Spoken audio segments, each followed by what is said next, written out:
Oh, man, you guys. Man, oh, man, oh, man. Happy hump day. New Hampshire governor won't sign a marijuana legalization bill, you guys. New Hampshire's Republican Governor Chris Sununu will not sign into law a bill to legalize adult use cannabis that was passed last week by the state House of Representatives, according to media reports. The House passed the bill for a required second time on Thursday, just over a week after the measure's original approval. The measure HB 1633 was introduced at the beginning of the year by Republican State Representative Erica Leyland. The bill was approved in the House on April 11th by a vote of 239 to 136, and under New Hampshire state law, legislation with financial elements must be passed twice. The first time the marijuana legalization measure was up for a vote in February, the chamber advanced that bill by a vote of 239 to 14.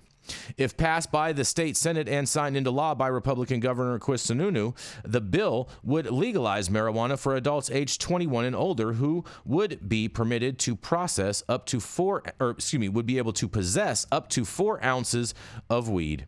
The measure also legalizes the commercial cannabis production and sales under a tightly regulated model overseen by the New Hampshire Liquor Commission, and the bill only allows for 15 retail cannabis dispensaries to operate statewide to serve a population of nearly 1.4 million people. The measure, however, does not conform to conditions set by Sununu. Last year, the governor said he would sign a tightly regulated marijuana legislation bill, changing his stance on the issue after years of opposition, he says.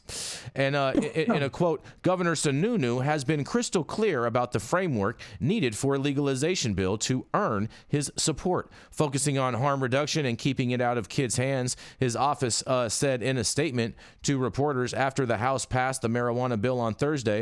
According to a report from Marijuana Moment, in quotes, the legislation passed today doesn't get us there, but the governor looks forward to working with the Senate to see if we can get it done. The governor is seeking a tightly regulated adult use marijuana program with retail outlets restricted to state supervised franchises, and the model is unpopular with many House lawmakers, however, who feel such close involvement would subject the state to legal risks. Leon says she has approached Sununu's office several times to confer on the legislation, and the governor's office has communicated with other lawmakers about the subject, but his office has not responded to Leon's request for collaboration. In quotes, that the bill that passed the House reflects the governor's guidelines as I understand them. Until his last-minute embrace of a franchise model, Leyland told Marijuana Moment on Friday, I made dozens of attempts to meet with the governor and his staff to get into the policy details, but the best meeting I achieved was a walk and talk with him through the halls of the Capitol. The bill now goes to the Senate, where it could be amended to align with the governor's conditions for legalizing cannabis, but Leyland says that such a bill may not find the support it needs for success in the House. In quotes, there is a real danger that the House may not accept what comes back from the Senate, Leyland added.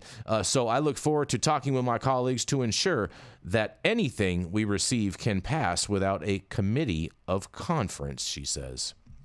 Well. I find it extremely interesting that Governor Sununu, being a Republican, especially from New Hampshire, where their motto is live free or die, that he is advocating for larger government, which is a big Republican talking point. And I think he needs to check himself on this a little bit. And I don't understand what his reasoning is for why he would want a state-run situation. But nonetheless, I'm going to digress and see what you guys have to say. And this is Jason Beck for the High at 9 News. What do y'all think? This is Deja Vu, Virginia. Mm-hmm. I was going to say the same thing. Virginia, man. I love that Jason is catching on to the fact that Republicans don't actually believe in small government. That's not true. That's right? Just this Republican. Oh, and it's Glenn. But it's not only that one. Come on. Glenn Youngkin did can't tell you how many times. You can't even say it with a straight face, Jason. I just did. I can't tell you how many times I've sat down with. And he tried to, with both parties, the Republicans, they had both chambers, they couldn't push anything forward either because the governor didn't agree with the model that the House and the Senate agreed on, and it's the same exact situation looks like it's going down in New Hampshire. He wants his government run. franchise model. Nobody wants that shit. Yeah, not gonna make money off Even the government doesn't want it. I agree. right. Yeah, we don't. So, This is the common theme. I mean, this is not the only time that I've heard Republicans who traditionally pissed and moaned about over-management, over taxes, over regulation of industry. When it's something they don't want to happen, they do the exact same thing that the Democrats have done to overtax and overregulate everything. They're disingenuous in what they're saying. They don't want cannabis to be legal, so they're going to drag their feet and take every micro step they can, make it as hard as they can to get this to work. And the trap market's going, hey, just keep doing what you're doing because we're making bank. I thought that was the most ironic part that was mentioned in the article, right? We're talking about a system in which you have a cap of 15 government-run dispensaries, and then on the flip side, they're saying that, you know, his priority for cannabis is reducing access for underage consumers, right? Like when are people going to realize that the more legal access points there are, the less dealers there are, which means the less likely it is for an underage person to have access to cannabis. That right there. Yep. I was gonna just say real quickly, Jason. Yeah. We give a big shout out to the Suitor music coming through with the first. Yes. Big thank you. Thank you for that super chat. The Suitor music says deschedule or bust and compassion for the win. I think we can all agree with that.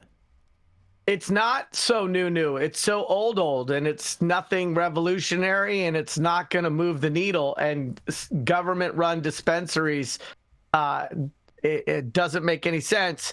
It is big government, and I do agree with Jason that for the most part, Republicans are devotees of less government. The problem with the less government at all costs mindset is instead of measuring outcomes, they just measure the size of bureaucracy, and a lot of important functions of government are eviscerated and eliminated because of this desire to have government be so small. There are things that government does well. I don't think the Panama Canal would have been done if it hadn't have been for government. I don't think we'd have our nation's freeway systems if it wasn't for government. We wouldn't have the Army Corps of Engineers. Yeah, thank you. And so I think that one of the failings of the talking point that is echo chambered in the Republican Party and on the right is this notion that all government is bad and that big government is bad. It's about accomplishing big things. And if that can be done better with government, then we should say, thank you, government, for doing what can't be done without you. That does not apply to a dispensary. That's all. Yeah, I just don't. I would even say, what does it mean to be a Republican these days? They don't stick to what they say. We can go over that on another show, Rico. I'm asking you, Jason. What does it mean to be a Republican? It's so complicated. It's not about keeping government. You're about limited. freedom, liberty, and the pursuit of happiness and maintaining. About giving half of a city's budget to the police force. I would argue. Well, when it's riddled with crime, you're going to need to do that. Right now, it's just all about power. That's all they want is to be in control. Look, we can't say that that's a single party situation, right? I mean, look what the Democrats did when they hijacked Bernie and put in Hillary for the candidacy. So there's culpability on both sides, and I think if we were going to distinguish what problems are more prevalent on the right side of the aisle, it wouldn't be the notion that power is corrupting. And I would have argued 10 years ago that cannabis legalization in the future is going to be a right-leaning libertarian thing, and we just have not. It should have always been. Yeah, I agree with that too. It's about personal liberty and freedom and small of choice. Government, right? So how is it not a core Republican value? I'll tell you right now, George Washington and our founding fathers would be rolling over in their graves right now if they knew that the federal government was prosecuting people over a plant that they choose. Let to George consume. Washington. All their asses would be in jail. George Washington can eat all the. You're such a hater sometimes. You're such a hater sometimes. Fuck George Washington. Just put it that way. Yeah. Read about George Washington at the end of his life and what he was doing with his slaves. That's all I got to say. Read about where his teeth came from. Oh God. Right. Yeah, which slave he got his teeth from. Geez, real talk. Please, you guys. Always trying to make bad the enemy of real the good. history. All right, we're going to keep this train rolling. He wasn't a Republican either. Wasn't he a Whig? There weren't the Republicans. There was actually before the Whigs too. It was before, that wasn't the situation. Please don't take digs at Whigs. Okay, they're not here to defend themselves. Back then, they were more in tune with the one-party system, and they did believe that a two-party system will rip the country apart.